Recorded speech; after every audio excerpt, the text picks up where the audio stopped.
Now let's paint the mountains in the distance.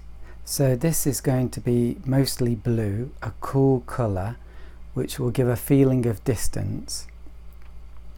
But maybe pure blue wouldn't be too great, so I'm going to add a little red because it will look a little bit more natural. And this is going to be quite a watery mix. Let's check it out. First of all, yeah, that's dry. It's very important this is dried. And here we go. So it's best to make your mountains as simple as possible, especially if they're in the background. So you can see what I've done here, just down, up a little, down, and then slightly up. And you want to make them irregular. So I think that's irregular enough. They're roughly the same height.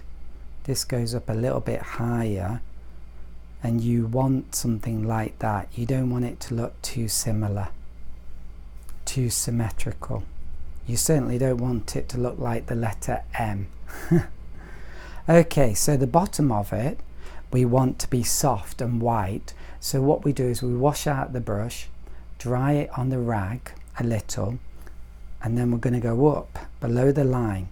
Now you have to do this fairly quickly, because if the paint above dries, then that's it, you've had it.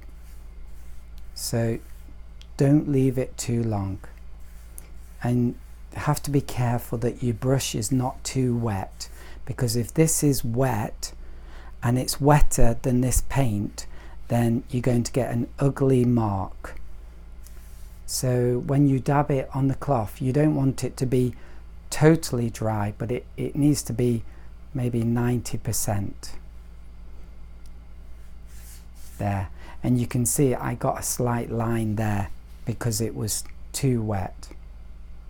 My brush was too wet, so I've just dried it and I can erase that, but ideally you don't want to have to do little corrective techniques like that.